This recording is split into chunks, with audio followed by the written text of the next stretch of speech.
Previously on The Complete Creation. But let me start right there. This simple chart we've all seen, so eloquently depicting the fossil evidence of the evolutionary ascent of ape-like creature to man, the vast majority of people do not know that this fossil sequence is only found in 3 places on the entire planet.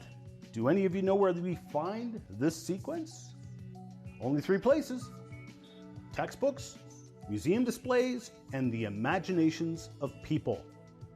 This sequence does not exist in physical form anywhere on this planet.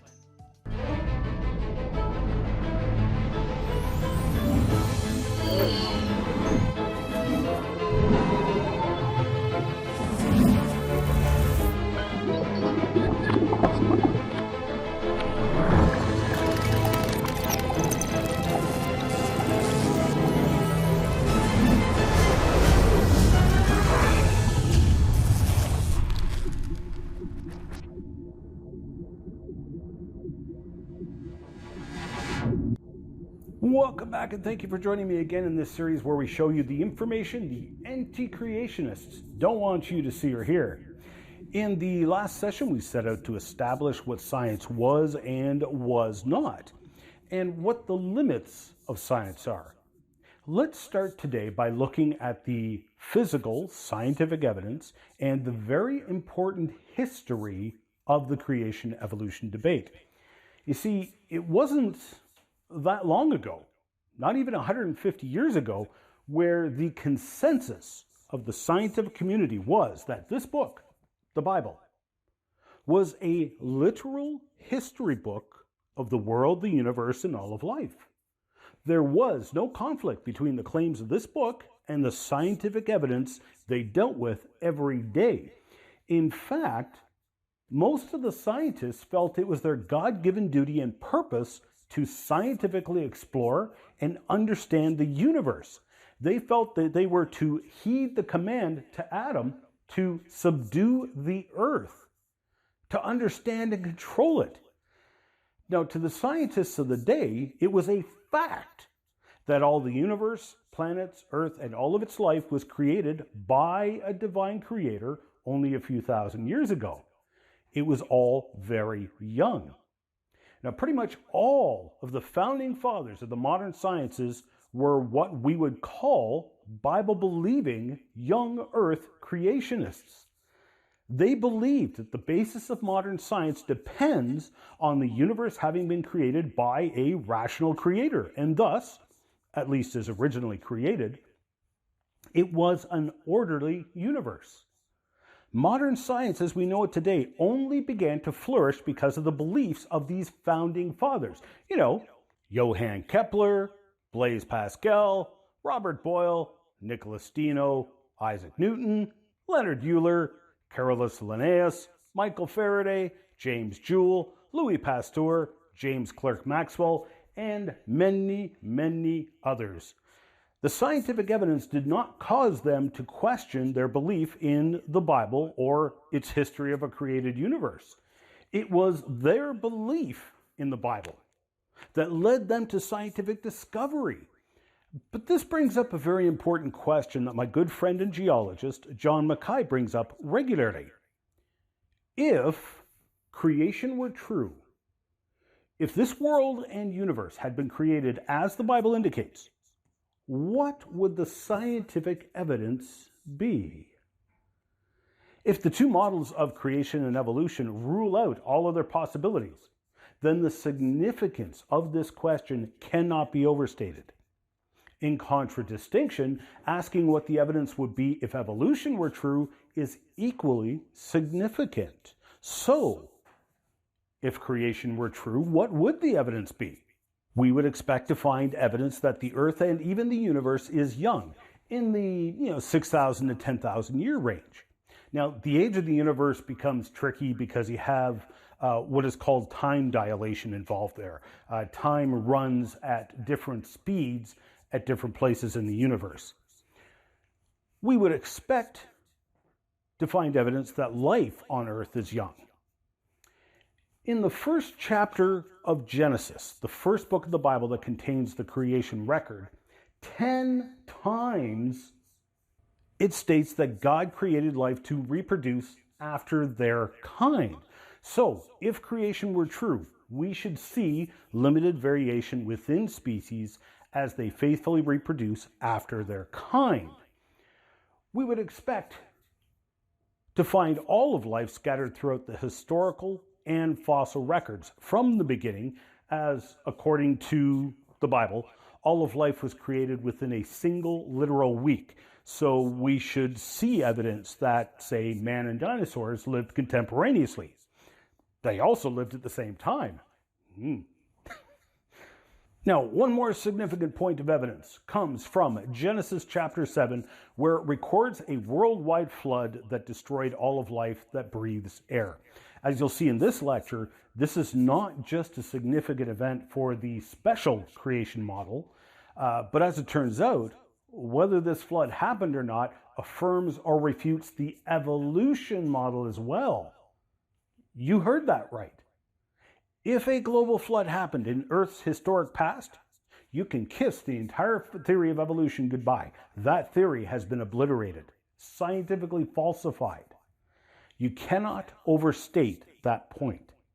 Now, while I recognize that most of you will not see the connection between a historic global flood and the theory of evolution, please be patient. The reasons will become evident. But coming back to our question, if creation were true, what would the evidence be? Our final point would be that if a global flood happened, even remotely close to the description in Genesis chapter 7, then there will be evidence. That's not a maybe, that's a fact. So here we have a good string of evidence to look for to affirm or refute the biblically based creation model. Now, if evolution were the correct model, what would the evidence be? We would find evidence that the earth and life, both extinct and extant, were very old, certainly in the hundreds of millions of years, probably billions of years. We would find biological processes that accommodate major changes in organisms so that one organism could evolve into another. That macro evolution I spoke of in the previous lecture. We would find an order in the billions of years of fossil record of simple life forms evolving into more and more complex life forms over time. As I previously mentioned, all the founding fathers of the modern sciences believed the creation account. Then something happened in the mid-1800s in particular. And I think the history is very important here. If I were to ask you who it was that started the evolution debate, who is the first person that comes to mind?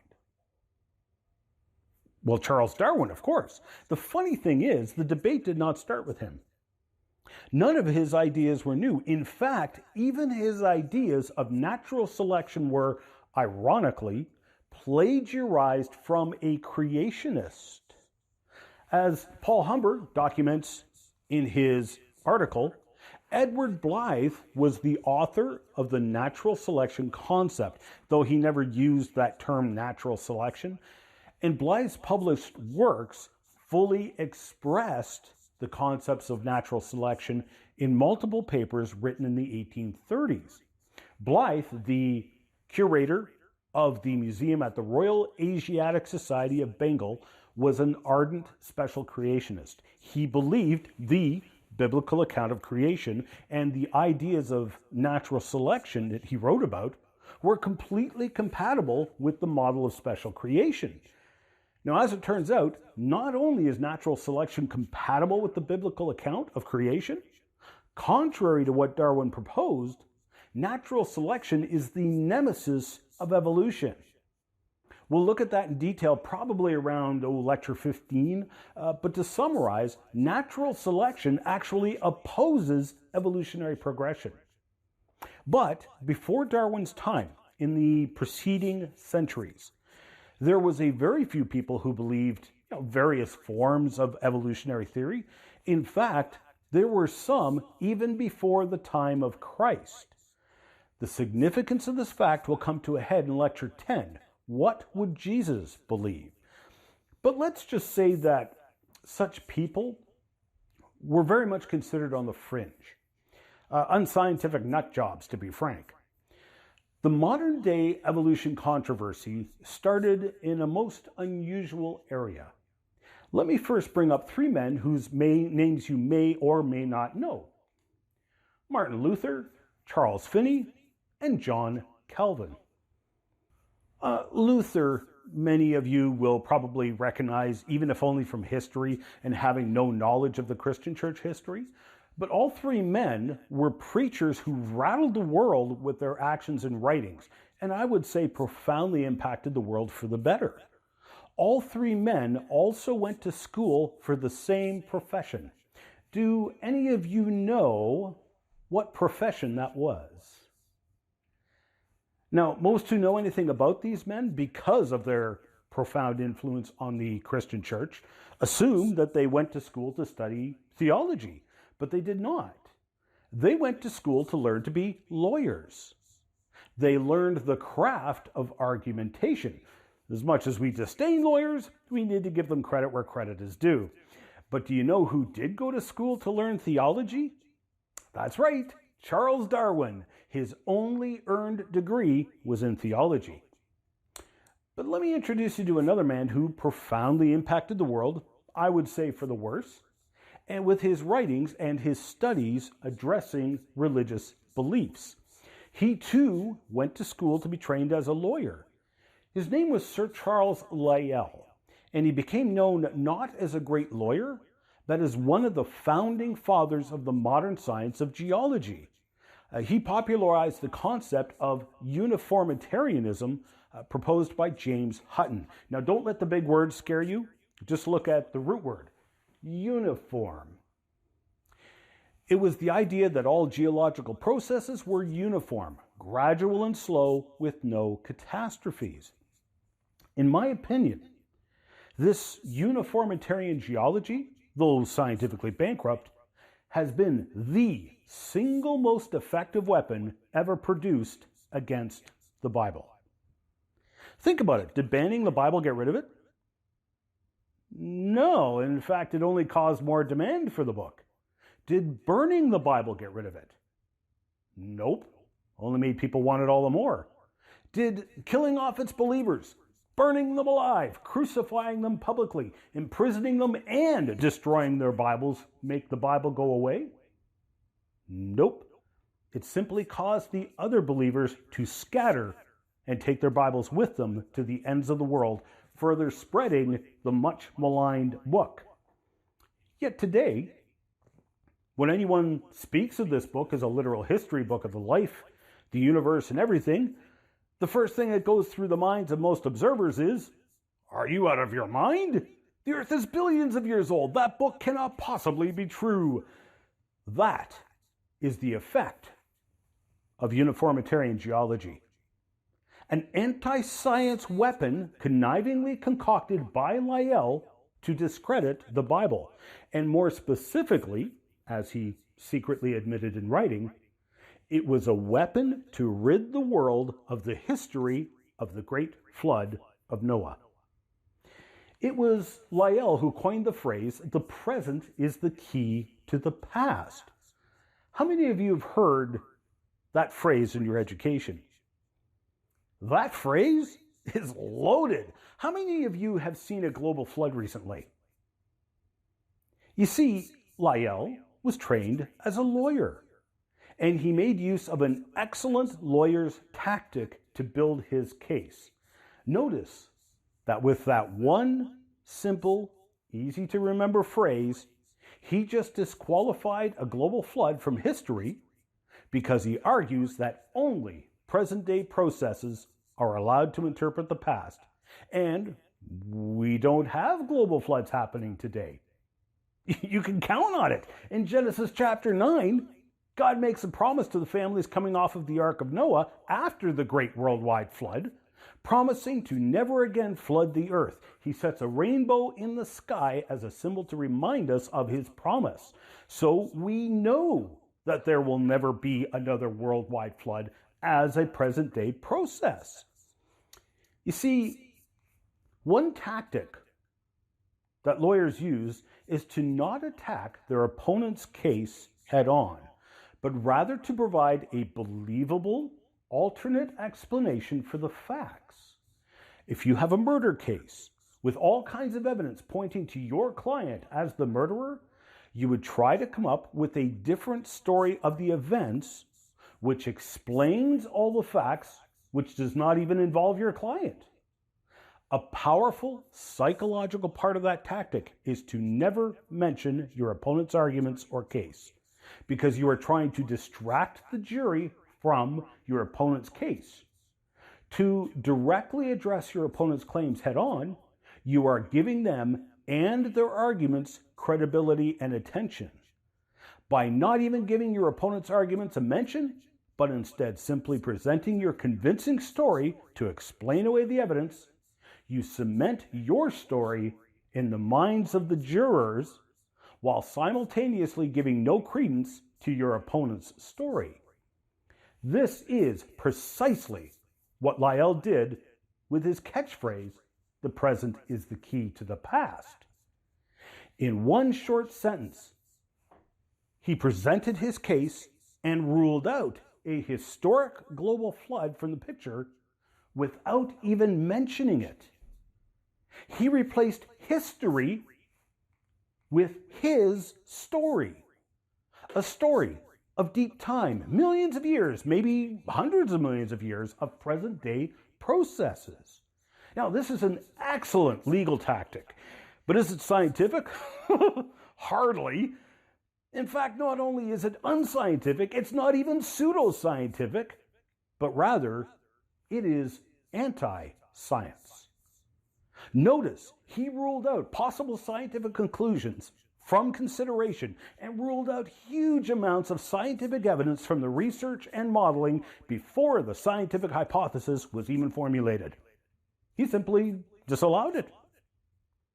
This is the foundation of the modern day beliefs in deep time and long and slow geological processes. It is also the foundation of the evolutionary theory. That very foundation is corrupt and anti-science. Beliefs in deep time are fruit from the poisonous tree. In fact, as you will see shortly firsthand, the present cannot be the key to the past because present-day processes cannot explain what we find in the geological record. I would instead contend the Bible is the key to the past. For reasons known probably only by God himself, Charles had a severe allergy to anything smacking of catastrophe. So obviously the biblical record of the Great Flood of Noah triggered his anaphylactic reactions, seeing as how it was the biggest catastrophe ever to hit planet Earth. Now, we would not have known Lyell's secret intentions, except that after he died, his sister published his private writings and correspondence. In one letter, he wrote, "I am sure you may get into the quarterly review what will free the science from Moses, for if treated seriously, the church party are quite prepared for it. I had conceived of the idea 5 or 6 years ago that if ever the Mosaic geology could be set down without giving offense, it would be in an historical sketch." Let me translate the Old English of that last part for you because it's profound. What he said was, I came up with the idea 5 or 6 years ago that if ever I was to discredit the geology according to Moses, the Bible, without offending its believers, I would do it by making up my own history. Did you catch that? Let me repeat it. I came up with the idea 5 or 6 years ago that if ever I was to discredit the geology according to Moses, the Bible, without offending its believers, I would do it by making up my own history. He would discredit this book by convincing people that his story was the one to believe, not the history of this book. And not only would he not offend believers in the book, he was confident the entire church would be swayed by his story. As it turns out, he was right. His anti-scientific tactic was so effective that we can even see and measure that effect throughout history. Where today, even Christians are convinced that the earth is billions of years old and that there was no global flood as described in the book of Genesis. In fact, Lyell's anti-science tactic was so effective, I personally believe the Apostle Peter prophesied about this great delusion that would come in the last days. Knowing this first, that there shall come in the last days scoffers walking after their own lusts and saying, where is the promise of his coming? For since the fathers fell asleep, all things continue as they were from the beginning of creation. Gee, that sounds an awful lot like the present is the key to the past, doesn't it? But the apostle was even more specific. They were willingly ignorant of what? The global flood of Noah. This is profound. The Apostle Peter predicted a time in the end days where people would deny the historic global flood of Noah's time and embrace the idea that all things continue the same as they have from the beginning of creation. That is Lyell's uniformitarian geology summarized perfectly. As you will see over the first half dozen or so lectures in this series, we will visit and address Lyell's tactics, its effect, and the profound and overwhelming evidence for the historic global flood of Noah and why it matters so much. Lyell spent himself traveling the globe to find evidence with which to reinforce his new history. In 1930, he published his work as Principles of Geology, being an attempt to explain the former changes of the Earth's surface by reference to causes now in operation. The frontispiece of every edition of his book had this drawing of the Mecellum of Pozzuoli, a Roman colony marketplace originally misidentified as the Temple of Serapis. Now, including it as the frontispiece of every edition of his book, he obviously considered this site significant to his new history. The pillars were what caught Lyell's attention, as they were built somewhere around 100 AD. At some point thereafter, the entire area became dramatically submerged under the waters of the nearby Tyrrhenian Sea. And you can see these grayed areas on the pillars, which are basically pockmarks dug into the marble by a clam that lived in the sea. Presumably, the bottom of the pillar was protected by sediments that washed in when the whole area sunk below sea level. And thus, the sediments protected the marble from here down while the whole area was underwater. Later on, the land rose again up out of the waters. The whole area was then archaeologically excavated in the late 1700s. So when Lyell saw this, he was understandably thrilled. Here he was able to point to a series of historic events with profound significance. You see, in his day, everyone knew that the layers of rock we find all over the world were all the result of the great flood of Noah. Lyell sought to replace this thinking with his new history of deep time. So here he had this historic structure which, due to local subsurface volcanic activity, had dramatically sunk below sea level. Sediments had washed in, forming layers of sediments just like we see all over the world. Then, just as dramatically, the land rose again above sea level. So we didn't need a whole worldwide flood to produce these sedimentary layers we see all over the world. It could be done with subsidence. He argued that, contrary to what the Bible says, the seas didn't rise, the land sunk. Now, there was several problems with Lyell's proposition. Number one, if you sink the land below sea level, what do you get? A flood. Secondly, This dramatic subsidence of the land was catastrophic in nature, in complete contradiction to the deep time Lyell was trying to claim, and a perfect example of historic catastrophe that Lyell was trying to avoid. Lastly, what we know now that Lyell most likely did not know nor even think about is that these layers that we see all around the world can be traced continent to continent and traced to each other on the continents. So let's say Lyell's theory is correct, and it was actually the land sinking that caused these sedimentary layers, and not the waters rising to flood the world. Excellent! Those intercontinental layers indicate that all of the continents would have sunk at the same time. Well, if you sink all the continents below sea level at the same time, what do you get? A global flood. But Lyell's book and contrived arguments came across as very compelling and convinced countless numbers of people around the world that the Earth had been subjected to countless small events over millions of years, and that this book could not possibly be true. One of those people was a young man on board a ship called the Beagle. His name was Charles Darwin, and he was gifted Lyell's book by the ship's captain. Darwin read that book, and as he voyaged around the world, he began to view the world as though looking through Lyell's eyes.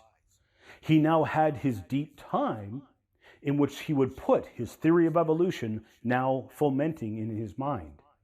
He needed that deep time for evolution because evolution had to happen in long, slow, and gradual processes, just like Lyell's geological processes.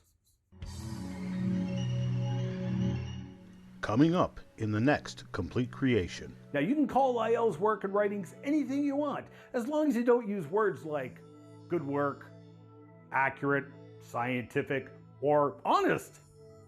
You can catch this entire series in a variety of ways. You can watch the shows online at completecreation.org or genesisweek.com.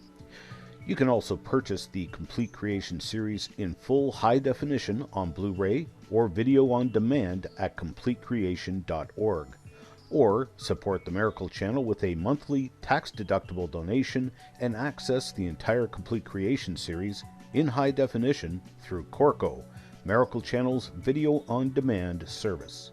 We need your support to keep the program on the air. Please pray for us. And if you wish to financially support the program, Canadians can make a tax-deductible donation to Core Ottawa, Canada North Post Office Box 72075, Ottawa, Ontario, Canada, K2K 2P4. Or you can make a donation via PayPal online at ianjuby.org/donations. And thank you for your support.